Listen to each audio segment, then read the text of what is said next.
Wir schauen uns heute die beste Kettensäge der Welt an und sie ist hier auf dem Tisch. Ja, wirklich? Nein, es ist keine Husqvarna, es ist keine Stihl oder ähnliches. Es ist genau die hier, die Nanoblade. Nur 6,5 cm Schnitttiefe und trotzdem ist das aus meiner Sicht eine der besten Kettensägen der Welt. Weil die so vielseitig ist, das ist der pure Hammer. Übrigens schauen wir uns auch diese Säge hier an, das ist eine echte Kettensäge. Ja, irgendwie das auch, aber da kommen wir gleich dazu. Wir haben hier nur 10 cm Schnitttiefe. Macht das Sinn oder nicht? Wie gut schlägt die sich? Das schauen wir uns auch heute mal an, weil irgendwie passt das ganz gut dazu.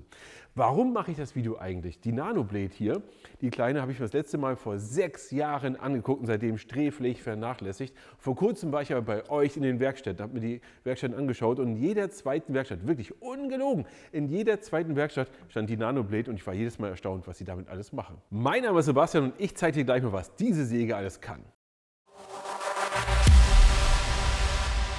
Ich freue mich schon auf die Kommentare der Kettensägenliebhaber, denn die werden jetzt hier was ganz anderes erwartet haben. So ein großes Monster hier mit einem Riesenschwert, am besten 1,25 Meter lang, damit man schon die, weiß ich nicht, den 2 Meter Baum am besten hier irgendwie bearbeiten kann, was auch immer. Aber nee. Diese Kettensägen, die du jetzt im Kopf hast, diese großen, die können natürlich eine ganze Menge, aber die kleine hier kann auch richtig viel. Die kann auch andere Materialien, die kannst du auch anders einsetzen und so weiter und so fort. Und ich muss sagen, immer wenn ich sie sehe, denke ich mir so, ach irgendwie will ich schon das gerne haben. Ja? Und diejenigen, bei denen ich sie gesehen habe in der Werkstatt, haben alle gesagt, die reißt mir keine mehr aus der Hand, die will ich behalten, ich brauche sie regelmäßig. Wofür wir sie brauchen, das werden wir uns gleich mal anschauen. Und als wir die Idee hatten zu dem hier, haben wir gemerkt, es gibt eine Kettensäge, die ist auch winzig klein, und zwar die hier, die Ryobi, die hat nur 10 cm Schnitttiefe hier an der Stelle, ist sehr besonders, weil sie eben so winzig klein ist, aber trotzdem ein vollwertiges Kettensägenblatt hat. Ja, das hier ist auch eine Kettensäge, aber das ist winzig klein. Ja? Okay, lassen wir ganz kurz gucken, welche Geräte haben wir eigentlich, weil ich möchte eigentlich in den Test kommen. Wir haben die Bosch Advanced Cut 18 und die Ryobi RY18 PSX 10A. Richtig spannend finde ich jetzt übrigens den Preis. Beide Geräte kosten 110 bis 120 Euro. Das ist echt nicht viel und man würde aber bei den Geräten nicht vermuten, dass die hier genauso viel kostet wie die, oder? Schreibt mal gerne in die Kommentare, was eigentlich übrigens eure Meinung zur Nanoblade, aber vielleicht wartet ihr bis zum Ende des Videos, dann werdet ihr vielleicht noch hier ein paar Ideen bekommen. So, dann ist es so, wir haben hier ein Gewicht bei dem hier, der ist auch wirklich ein Leichtgewicht, wir haben hier nur 700 Gramm Gewicht. Bei der anderen, also ohne Akku, ja, wie gesagt, bei der anderen ist es so, dass wir hier ein Gewicht haben ohne Akku von rund 1,1 bis 1,2 Kilo. Das ist schon mal eine ganz andere Hausnummer, merkt man auch, aber beide sind echt handlich. Lass uns das hier noch mal ein bisschen genauer anschauen, oder das Gerät hier ein bisschen genauer anschauen. Hier gibt es auch gar nicht so viel Besonderes dran. Wir haben hier eine Akkuanzeige, alles gut. Wir haben hier übrigens eine Säge, die man wunderbar rechts und links benutzen kann. Um das Ganze hier auszulösen, muss man hier drauf drücken und dann hast du so ein Geräusch. Man hört das auch. Das ist Elektronik, also irgendwo kommt so ein kleines Geräusch daraus. Du kannst aber nicht starten, bevor du hier nicht den Sicherheitsschalter gedrückt hast. Ergo, du kannst einmal hier sagen, ich bin hier Linkshänder, dann drückst du hier drauf. Oder bist Rechtshänder, dann kannst du auch hier und das auslösen. Finde ich eine coole Sache. Rechts, links funktioniert wunderbar.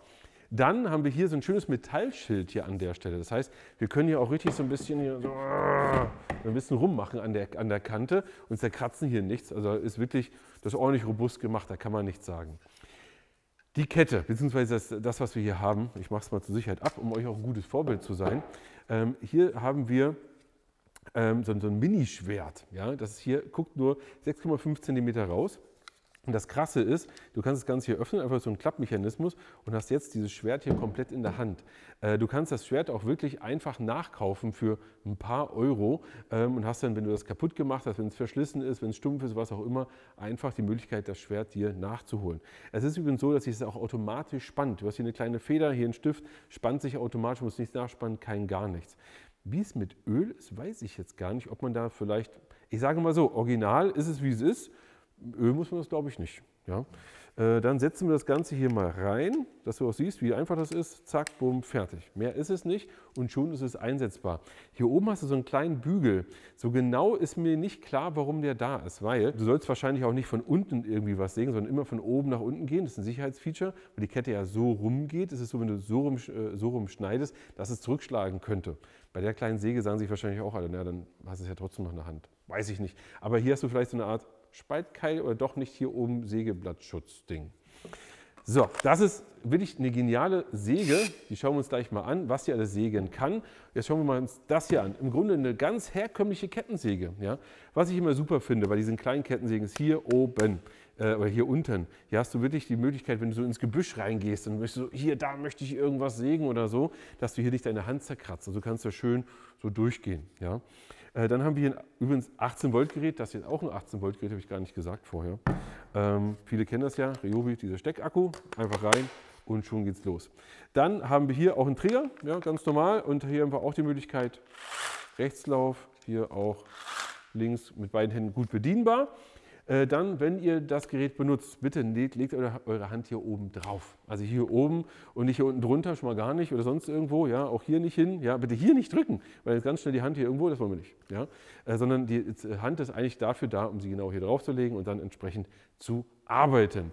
Wir haben hier zur Sicherheit auch nochmal diesen kleinen Schutz hier oben drüber, dass wenn du hier abrutschen würdest, was du nicht tust, machen wir nicht, dann bist du nicht direkt hier im Sägeblatt. Ja. Und wir haben hier aber wirklich nur eine Schnitttiefe von 10 cm. Das ist echt nicht viel, 6,5 cm dort ist auch nicht viel. Was wir hier aber nicht haben, ist irgendein Schutz vom Gehäuse. Wir haben hier kein Metall, keine Krallen, kein gar nichts. Ist einfach nichts da. Ja? Also wir sehen also nichts dafür gedacht, um hier so hart zu arbeiten. Das mag die Säge nicht, beziehungsweise dafür ist sie eben nicht gedacht. Im Grunde sind beide, wenn man jetzt so oberflächlich gucken würde, eigentlich so für kleinere Gartenarbeiten. Aber wie gesagt, die hier geht eben für deutlich mehr als kleinere Gartenarbeiten. Wenn wir uns die hier anschauen, haben wir noch eine Sache, nämlich die Kettenschmierung übrigens, die wir hier haben. Wir müssen hier wirklich ein bisschen ölen. Wir haben aber kein Ölreservoir, kein gar nichts. Sondern wenn wir was ölen, dann müssen wir hier ein bisschen Öl drauf träufeln, ein bisschen laufen lassen, sich das verteilt und dann geht das auch. Aber du musst es immer von Hand nachölen. Was wir aber haben, ist eine Kettenspannung. Die können wir relativ einfach nachjustieren. Wir können einfach sagen, okay, hier Spannung passt gerade nicht. Dann kann ich hier einfach das ein bisschen anziehen. Ja, gar kein Problem. Zack, angezogen. Dann die Schraube wieder fest und dann war es das. Und schon ist es hier wieder fest. Ihr seht also, relativ einfache Geräte, leicht einzustellen, leicht zu handhaben. Und jetzt testen wir mal.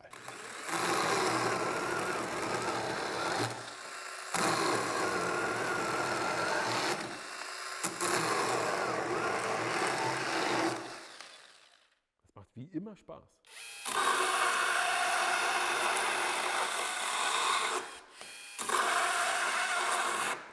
Oha.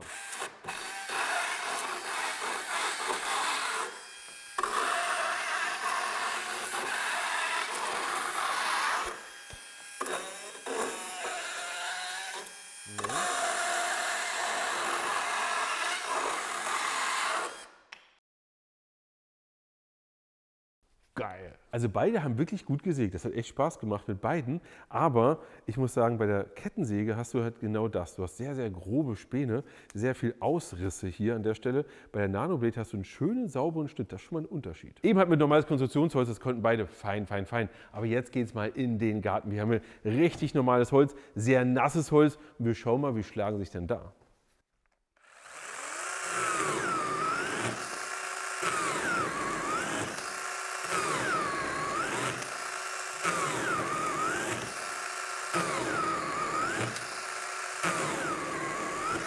Das war cool. Das ist immer diese kleinen Sägen. Eine große Kettensäge könnte das genauso, deutlich schneller natürlich sogar nochmal. Aber du hast hier eine sehr hohe Kontrolle. Du kannst wirklich mit so einer kleinen Kettensäge auch mal irgendwie gefühlt halb im Baum angeln und dann da oben irgendwo was sägen. Das ist schon eine schöne Sache und ich habe es hier auch echt gut unter Kontrolle. Also es hat wirklich Spaß gemacht und man sieht hier auch, das nasse Holz reißt da einfach durch. Man merkt aber auch, wenn ich jetzt zu doll drücken würde, dann könnte ich es auch ausdrücken. Aber da muss ich schon ordentlich drücken. Ja, mal gucken, wie sich die Kleine hier schlägt. Ich glaube, die ist langsamer.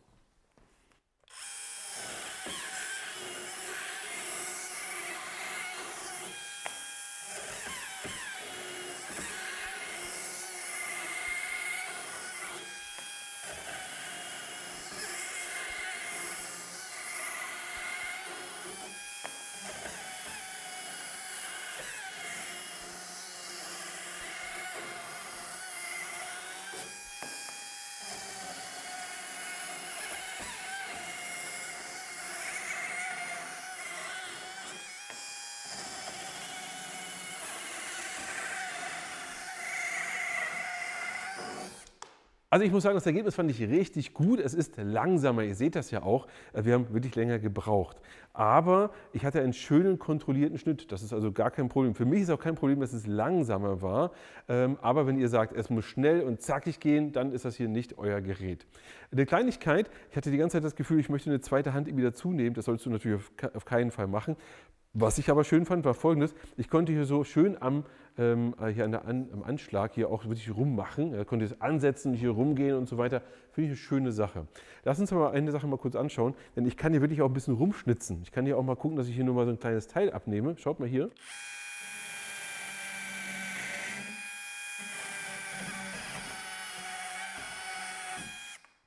Und ihr seht hier, wie schön sauber der Schnitt an der Stelle ist. Also das ist schon eine ganz andere Nummer hier. Wir probieren es mal mit der richtigen Kettensäge.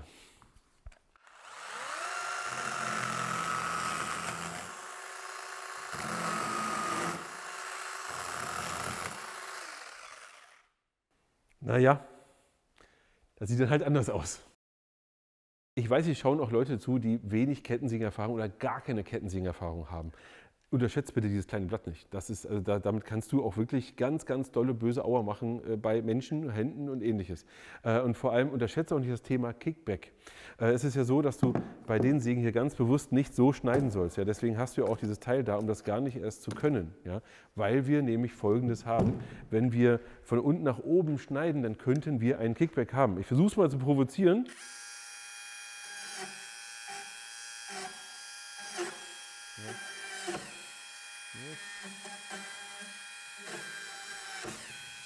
Ihr habt gesehen, also das springt wirklich zurück und man soll auch so nicht schneiden und man soll auch so nicht rummachen, sondern immer von oben nach unten und nicht anzufangen, hier mit der Spitze irgendwo rumzuschnitzen. Jetzt ging es noch, wenn du härteres Holz hast und eine ungünstige Situation, dann springst du hier wirklich auch zurück. Es ist noch händelbar, aber du sollst wissen, was du da machst. Okay, jetzt wieder zurück in der Werkstatt. Wir haben jetzt hier Folgendes, wir haben Rundstäbe hier. Ich glaube, das ist Eiche, wenn ich das richtig so sehe. Das hier könnte Buche sein. Jetzt haben wir hier so dünnere Stäbe hier an der Stelle in verschiedenen Dicken. Und jetzt machen wir jetzt mal Folgendes: Wir versuchen die jetzt mal abzuschneiden, wie es auch realistisch wäre. Das heißt, ich nehme den jetzt einfach mal und schneide einfach mal ein Stück ab.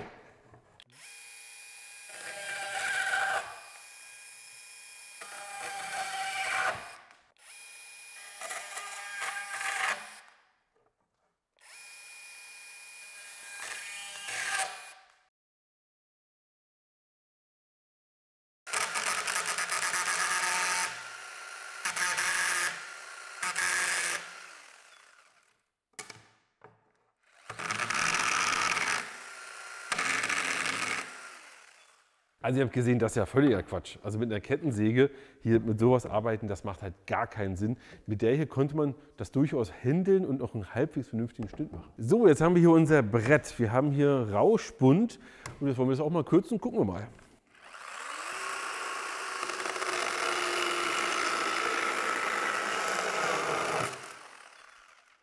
Eieiei, das ist irgendwie nicht so schön. Und wir haben hier natürlich auch Ausrisse, sein Vater, Mutter, Onkel und Tante an der Stelle. Das ist schon nicht so schön. Und jetzt gucken wir mal, wie es mit der anderen Säge läuft. Das schneiden wir auch mal ab.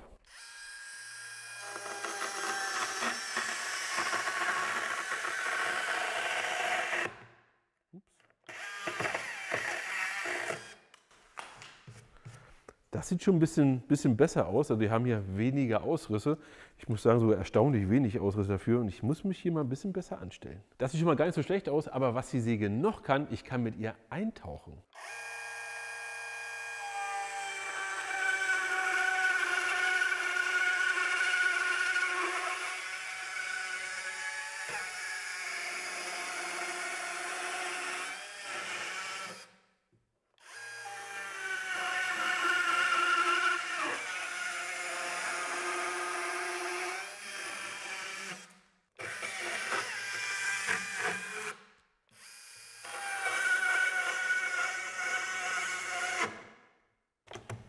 Das mag er nicht. Kuckuck. Du hast gesehen, ich konnte hier wirklich sogar ein Loch reinschneiden. Ja, das ist jetzt nicht so, dass es ein Präzisionsschnitt geworden ist.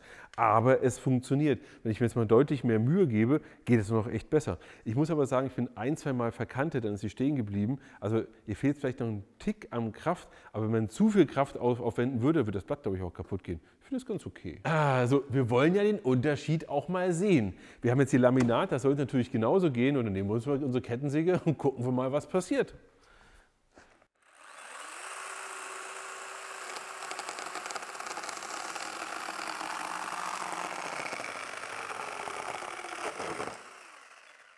Ich sag mal so, es ist ab, wenn man nichts anderes hat, kann das sogar funktionieren.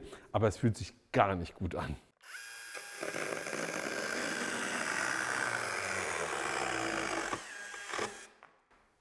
Also, das ist krass. Das ging richtig, richtig gut. Also vor allem die Geschwindigkeit war ja wohl genial. Einfach so zickzack durch, ohne mit der Wimper zu zucken. Das ging richtig schnell auch. Und wenn ich jetzt hier einen Bleistiftstrich gehabt hätte, hätte ich dem wirklich auch gut folgen können. Ich sag mal so, das ist eine Sockelleiste, die ein bisschen Ausriss, das mag funktionieren. Ich mache mal noch mal einen.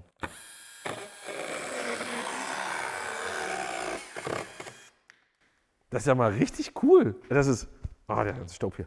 Das ist wirklich, ja, wirklich genial. Die Frage ist, kann es auch konturen?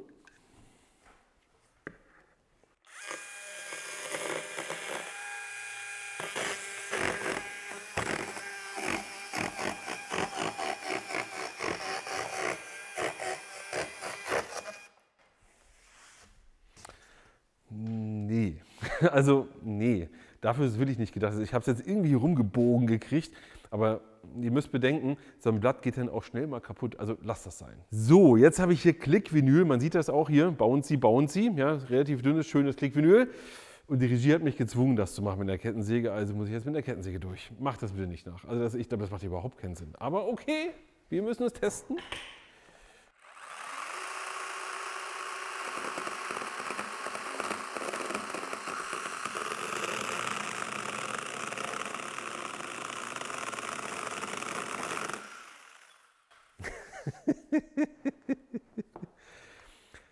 Ich sag mal, es ist nicht unbedingt schlechter als Laminat, aber schön wird das auf keinen Fall.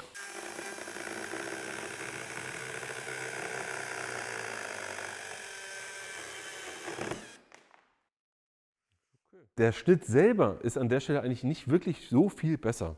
Also rein von den Ausrissen und so weiter und so fort. Aber das Handling ist ein anderes. Mit der Kettensäge, das ist wirklich Quatsch, man macht das nicht. Wir haben hier jetzt wirklich keinen schönen sauberen Schnitt, aber wir kommen relativ schnell durch und wir konnten das noch gut handeln, was mit der Kettensäge überhaupt nicht der Fall ist. Ihr seht also hier, wir haben hier wirklich ein Gerät, mit dem wir deutlich mehr machen können als mit einer normalen Säge. Und wir haben hier noch was, und zwar ein PVC-Rohr. Auch da schauen wir mal, ob wir da durchkommen und wie wir da entsprechend sägen können.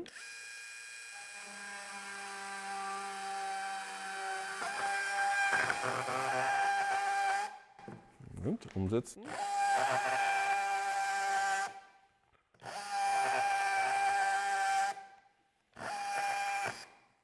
Also, ich sage mal, das ist eigentlich okay.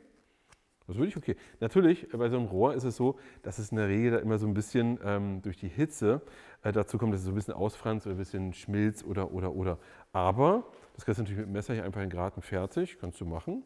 Also wenn du so ein bisschen rumschnitzen willst, geht das voll okay. So, das sind Dinge, die ich euch zeigen wollte. Und jetzt schreibt ihr bitte mal in die Kommentare, was ist eure Meinung? Wir fangen mal erstmal vorne an hier bei der Säge. Wir haben hier eine Mini-Kettensäge und da ist die Frage wirklich, wofür ist sie? Es gibt ja in der Größe, in der Bauform auch durchaus welche mit einem deutlich längeren Schwert, auch mal 15 oder 18 Zentimeter und die sind auch durchzugsstark und funktionieren.